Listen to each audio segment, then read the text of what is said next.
皆さんこんにちは。お元気ですか？ How are you today?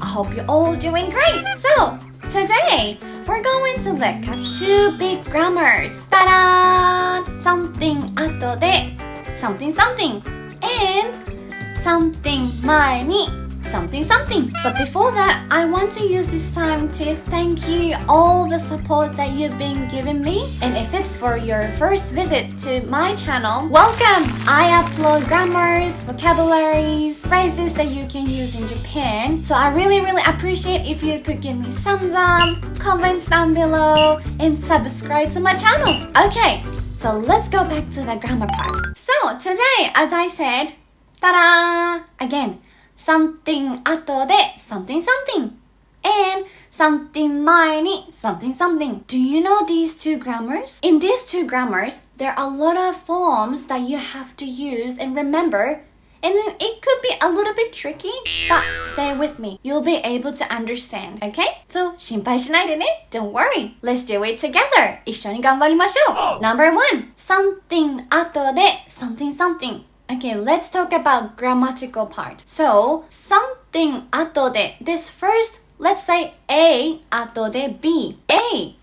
This part, you can use verb, 動詞, verbs. In this part, A, when you use verb, you have to change verb to ta form. So, ta form, what is it, ta form? Do you remember?Let's quickly check. Ta form. Please change these to ta form. 書きます。書いた。遊びます。遊んだ。借ります。借りた。寝ます。寝た。起きます。起きた。します。した。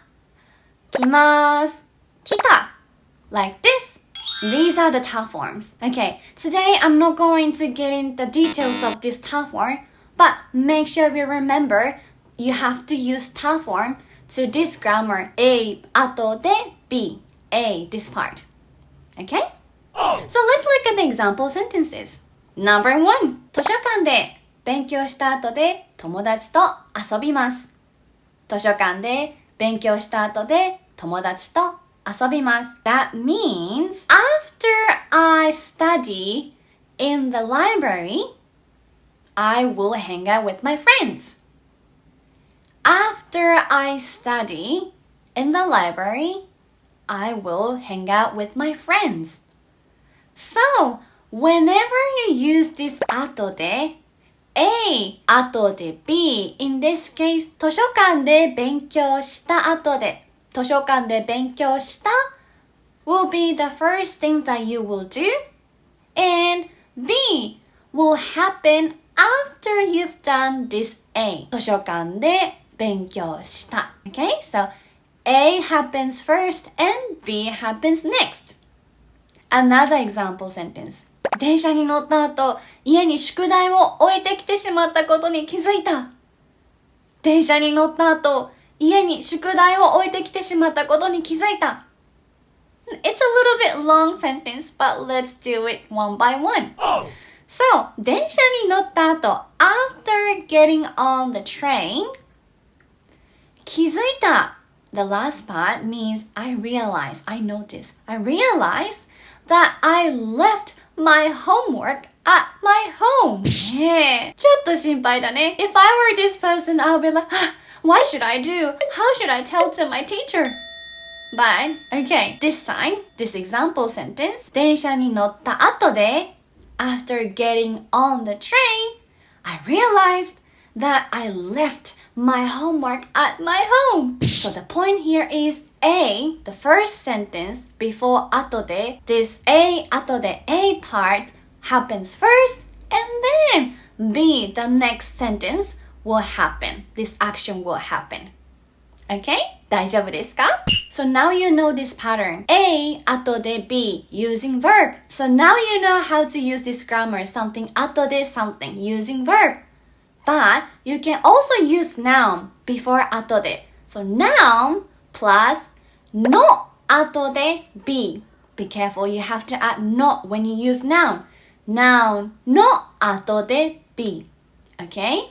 So, let's look at example sentences. Number 1. 授業の後でゲームセンターに行かない？授業の後でゲームセンターに行かない？授業 class の後で after the class ゲームセンターに行かない？ゲームセンター means arcade. So, this person is saying, shall we go to arcade? After the class, shall we go to the arcade? 皆さん、arcade ゲームセンター好きですか？ I always find it really difficult to play crane game. I clearly remember that when I was in high school, I tried to get one soft toy using the crane game in arcade, but I couldn't because it was too hard. Can you get things in the arcade playing the crane game?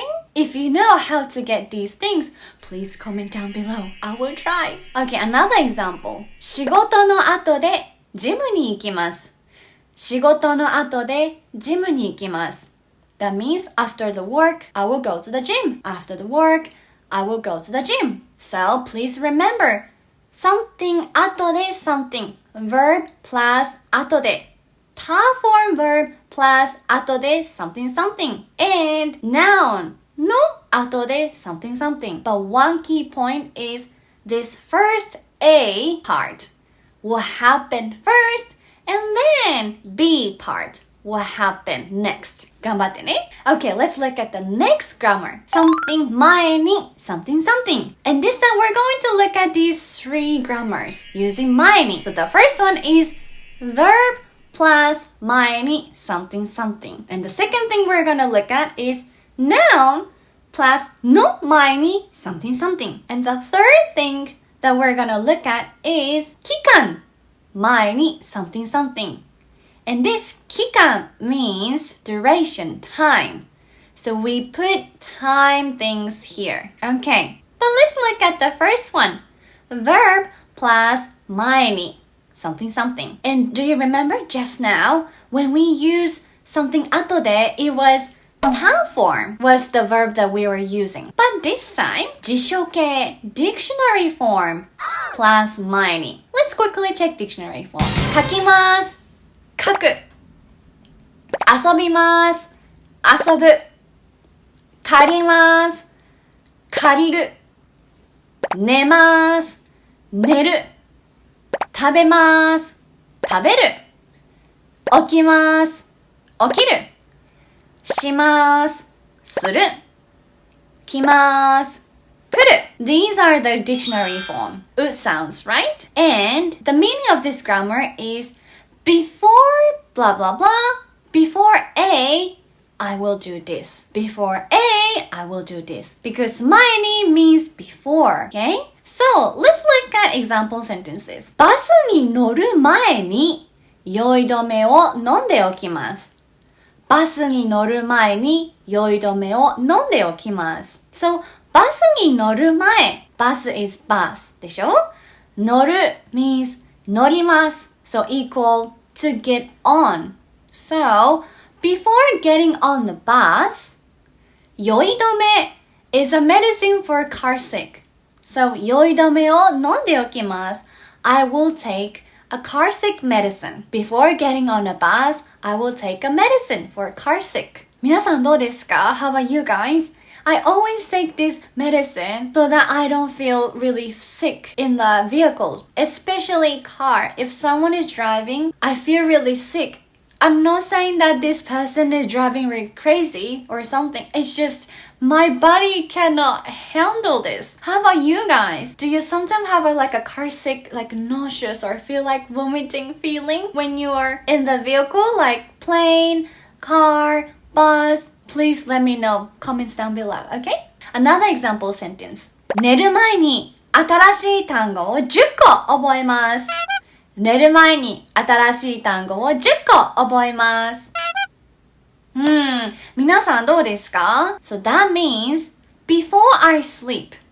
Before I sleep, I remember 10 new vocabularies. Before I go to bed, before I sleep, I remember 10 new vocabularies. How many vocabularies do you try to remember every day? Now, I know it's really hard, especially when you're learning second language, third, fourth, the additional language, it's really difficult because it was difficult for me and I'm still learning English too. So we're gonna do it together.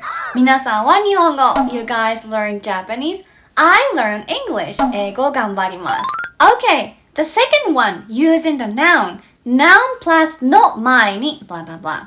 Let's look at the example sentence. Number 1. デートの前に香水をつけます。デートの前に香水をつけます。Can you guess what it means? 3, 2, 1. So that means before the dates, before you go into the date, you put perfumes. シュッシュッシュッシュッ perfume 香水。で、デートの前に before the date, I put 香水 perfume. And next example is 食事の前に手を洗いましょう。食事の前に手を洗いましょう。What does it mean? I think you know this. So that means before the meal, let's wash our hands. Before the meal, let's wash our hands. はい。では、next one. 期間前に blah blah blah. So period, time, duration, 前に blah blah blah. Let's look at the example sentence here. 2年前に日本に来ました。2年前に日本に来ました。Can you guess? 2年前に日本に来ました。That means 2 years ago, I came to Japan. 2 years ago, I came to Japan. So this time, if you use time plus 前に, you can use as in like ago. So this time 2 years ago, I came to Japan. How about you guys? When did you come to Japan if you're currently living in Japan? Please let me know putting comments down below. Let's look at another example sentence. 3週間前に友達の結婚式に参加しました。3週間前に友達の結婚式に参加しました。What is 結婚式？結婚式 means wedding ceremony. So 3週間前に 3 weeks ago, I attended. 参加します means attend. So I attended to my friend's wedding ceremony. 友達の結婚式に参加しました。はい、皆さんお疲れ様でした。どうでしたか? How was it? I really do hope that this video will help you even a little bit.ね? So, if you like this video, I really appreciate it if you could give me a thumbs up and subscribe to my channel. I'll see you next time. Bye bye! またね